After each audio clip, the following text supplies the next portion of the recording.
How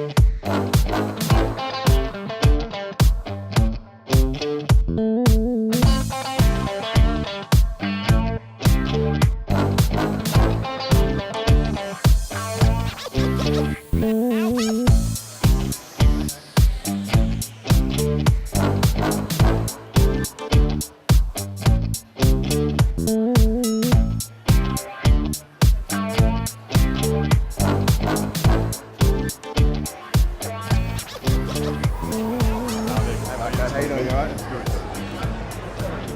Hey Mark, this is G'day, lads, how are you? Chef. How you doing, you alright? Marco. Always a pleasure. Now we're looking at doing a baked apple today with crumble. Have you got anything in particular you think we should put with the baked apple? Yeah, chocolate. Chocolate. Maybe a really nice thickened pure Jersey cream. Yeah, the one from the Alexandrina Cheese Company. Awesome. It's South Australian, isn't it? Yeah, it's beautiful. Sensational. Big dollop of that right on top. Yeah. Fantastic. Maybe think about doing a creme anglaise as well. One of the classical sauces as well. Can you get chocolate in there? I think you better try some chocolate. Yeah, have a go at this. Just what you need. Oh wow. Not a bad way to start the morning. Yeah, here you go. Try that. Just a way to start the palate off with something nice and sweet. On that note, Go get 'em. Thank you for your help. See you, lads. Thanks, Mark. Have Bye. a good day. See you later.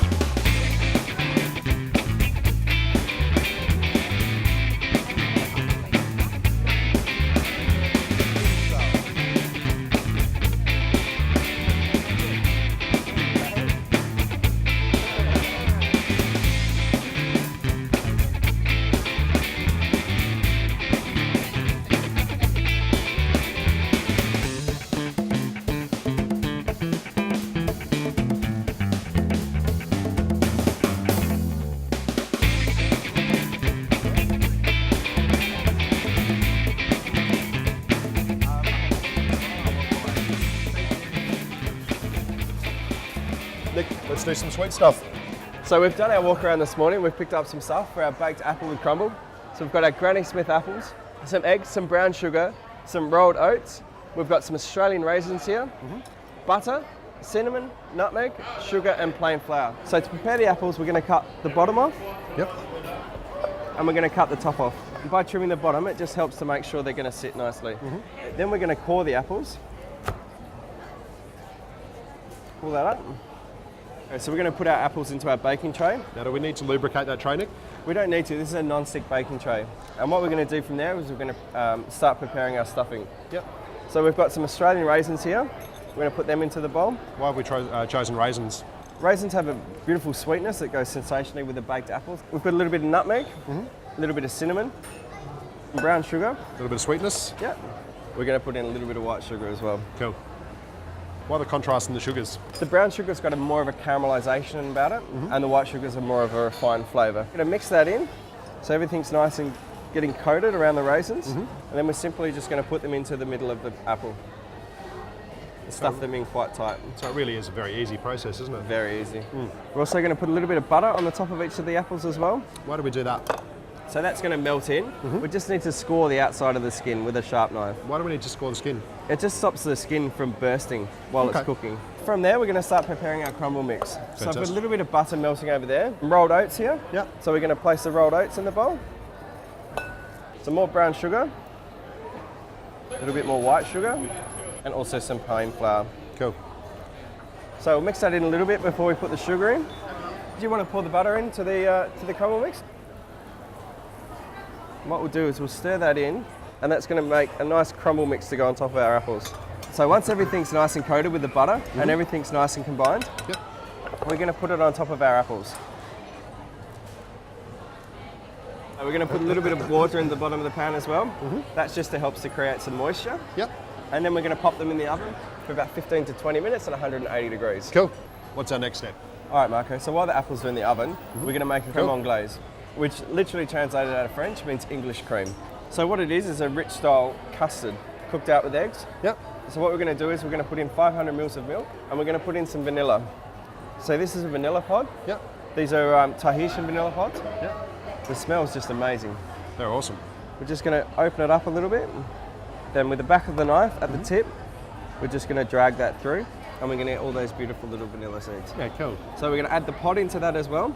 And what we're going to do is we're just going to bring this up to heat and infuse the vanilla into the milk. So we want the milk not to come up to the boil. We want it to come up to about 81 degrees, but so we don't nice. want it to boil. Nice medium heat so we don't burn it. We're going to separate some eggs. Why do we need to separate them? Because I only want to use the yolks for the custard and create it very rich. Yep. So we're just going to separate off the whites using the shell. Just flick the yolk to each side. Yeah. So Marco, with the egg whites that are left over, you can always make some pavlova or a meringue. Cool. There's lots of different uses. Yep. You can also use it to clarify your stocks. Yeah, right. So it takes out all the impurities. Yeah, yeah. So our milk's starting to steam. It's a good idea just to bring it off at that point because we don't want it to boil. So what we want to do, Marco, with the egg whites is add in some white sugar. We want to whisk these until it's all combined and the egg yolks go pale. So you can see that the egg yolks and the sugar has gone slightly pale. Cool. So this means that the sugar is nicely incorporated in with the egg yolks. It's got a nice thick consistency too. Yeah. Instead of adding in all the hot liquid to once to the egg yolks, which could make it scramble, Okay. we're going to add in a little bit, pass it through a strainer, Yeah. And the strainers to get rid of the vanilla beans. and mix that in, and it's going to combine in quite nicely. Once it's combined in there a little bit, we can add in the rest of the infused milk. Put it into a large bowl, and we're going to put it on a double boiler. So we're going to put our stainless steel bowl onto the top of our saucepan, Yep. and we're just going to cook it out over there. Cool. So we want to bring it up to 80 degrees Yep. to a point where the bubbles will disappear. Yep. The mixture will start to thicken and it will start to coat the back of the spoon. So by using the double boiler, it just takes away the danger factor to it. Yeah. You've got more heat control because you're only dealing with the hot water. So you have your hot water sitting on a medium heat, Yep. just so it's ticking over. You don't want it boiling flat out Yeah, because cool. that will bring the temperature up too Yep. quick. So we've got our creme anglaise nearly ready. I'm just going to quickly check the apples and see how they're going. They look pretty at good. that. I'm going to pull them out and sit them up there, and then we'll go back to just finishing off our creme anglaise. So a lot of the bubbles are gone away now. Yeah.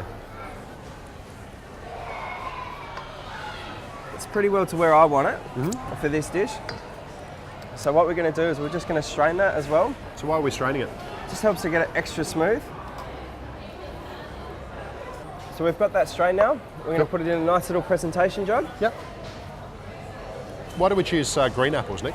Granny Smith's apples are probably the best for cooking because they don't break down as much as some of the other apples. So we've got some pure Jersey cream here from the Alexandrina Cheese Company. Yep. And what we're going to do is we're just going to do a nice little quenelle. Now is a So- quenelle a dollop? It's an elegant dollop. All right, Marco, let's pour this creme anglaise over the top of the apple. Looks Look good. at that.